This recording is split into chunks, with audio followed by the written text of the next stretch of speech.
The heart and shit and everything. I miss things like that. I got a great, pep.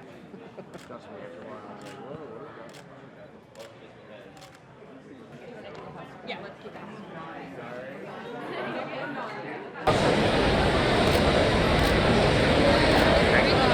David, we love you! I love you! Oh, man.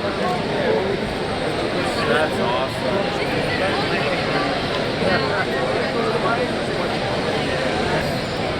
This one's yours as well, huh?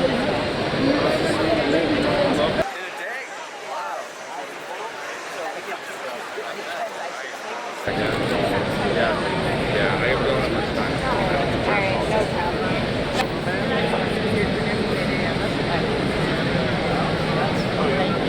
That's beautiful, man. I love that. That's beautiful. Thanks for coming. Thank you for coming. Yeah, it's a good show, right?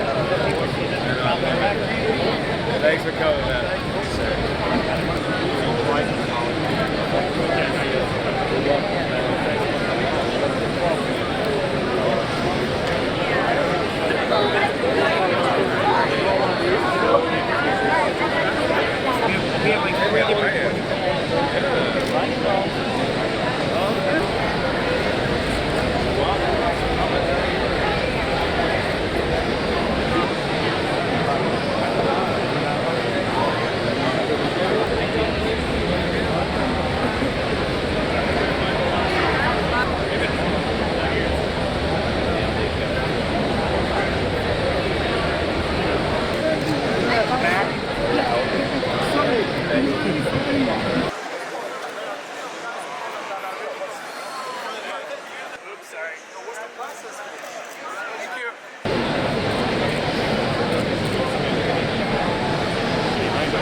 I mean, I think it's great. This is one of my favorite cons, like, in the world. I mean, not that I've been to all the cons in the world, but definitely, like, New York is my home, so I love New York, and I love the fans here, and I love the fan interactions in general. Like, I think that's sort of part of the reason why I do it, is I love people that purely love these things. I mean, they can be sort of both things, like any great fan. Like, you go to a baseball game and you have great Yankees fans that'll yell at you too when you do, because they're so invested and so nerded out on it. And but I like that. I mean, this can be a little overwhelming because there's just so many of us in one tiny place. But in general, like, I think the fans are terrific, and it's most of the reason why I do movies like this. It was really like into my 20s when I got to New York that friends of mine, kind of more arty friends, were into these graphic novels, and of which one of them was Hellboy. And I just remember being so struck by the art at first. Like, I think the art is so beautiful and so specific with its color and stuff. Like, Hellboy is really one of the only red things in it. There's a lot of like blues and then yellow, occasional yellows, and grays and stuff. And it's so striking, the like art. And then, like, I also got into the guy and the story, and it's really, I think it's a really fun, modern hero, in a sense. He's not a hero of the 50s like Captain America or something. I mean, he's not this hopeful hero. He's more of a hero for our time, which is, to me, like a more dark, more cynical time, in a sense. It's not like after the Great War. It's after Vietnam. I mean, it's after all these things that have been a little, trickier for our culture and our society. So I really like that aspect of him because I'm always drawn to more complicated characters. I find people that take simply heroic actions to be kind of like, I kind of tune out and I get annoyed. Whereas people that have complex things to deal with in themselves, I'm always drawn to, because, I mean, maybe that's just because I feel like that about myself. So. I loved her. I didn't know anything about what to expect. You know what I mean? Like, I had known her from movies, from Fifth Element, and from like Resident Evil and all these franchises. And she seems to me such a powerful, strong woman in a certain way that I was like, a little worried, to be honest. And then upon meeting her, she is such a pro, and she just knows how to make a movie. And people like that, apart from your talent at acting and all that stuff, if you're there to make a movie and to get the shots that you need and really love the whole project as opposed to just your part in it, that to me is the level of love that I like really enjoy. A type of person like that. Like, she's really invested in the whole, and that's like a wonderful, beautiful thing. Dude, this is like amazing. It's kind of everything you dream of. You put so much into a film and so much into a project, and then to actually be able to like interact with people who just have a love for what it is and what you're gonna bring to it. It's kind of like the coolest thing and kind of what you would want, you know, instead of just like, all right, we're done. This is beautiful, yeah. I love that, you know, she's not the love interest in this one. She is just her own person, and she's strong. And she also, between her and Hellboy, you know, they kind of give each other something that says, like, you're not alone, and we can do this. And I feel like it's something that my sisters can watch, and I can feel proud that I know my sister is watching a character like Alice. Just moodiness and like the darkness of it, and just there's a lot of energy with it, you know? I feel like they're really going to get Hellboy. I can hear him kind of cheering already. It's going to be exciting. It's the first time we're doing anything for Hellboy.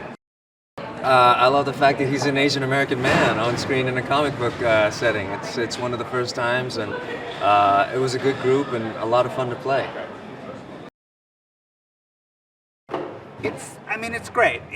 This obviously is very different than my usual interaction. Usually I'm on the floor and you know, talking to people one-on-one. But something like this, you know, you never get used to, you know, being here promoting the movie and all that. That's a bit surreal. The producers have been working like dogs for years to try to get another Hellboy movie going. And when they came to me saying, okay, now we know what we want to do, they had picked this story. And quite frankly, it caught me by surprise, because it is really in the middle of the whole Hellboy story. But it took me a while to realize it was a great place to start, to give it a different tone than the previous films. And you know, we avoid just kind of retelling a story that's already been told. So we jump in the middle, but we worked on it quite a lot so that it felt natural that we could also include his origin and all that stuff. But it starts in a different place, which gives it its own tone. It's not my job to talk to the actors about what things should be or shouldn't be. We did have some conversations.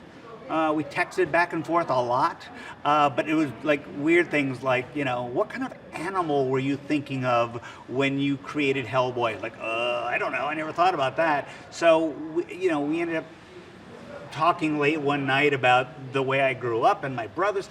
God knows, it was one of those things you get off the phone and you go, oh, shit, I hope I didn't derail his performance by telling him too many, you know, personal anecdotes. But no, he made it. He made it his, and it's exciting to watch. A great festival of monsters, a darker Hellboy film than they've seen before, but in a lot of ways much closer to my material. I'm thrilled. I mean, it's the first time I can say, I wasn't on set a lot, but there's at least one scene, probably more than one scene, but one scene I saw where I went, holy shit, that's the comic.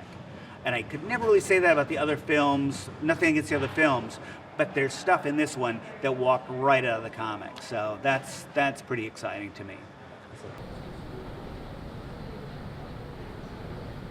Okay, I'll be there in a second. Check one, two.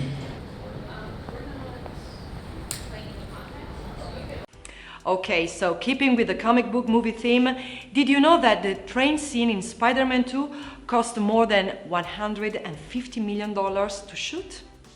The producers had to close down more than 20 miles of New York City streets and purchase a $6 million subway train to decimate during the scene.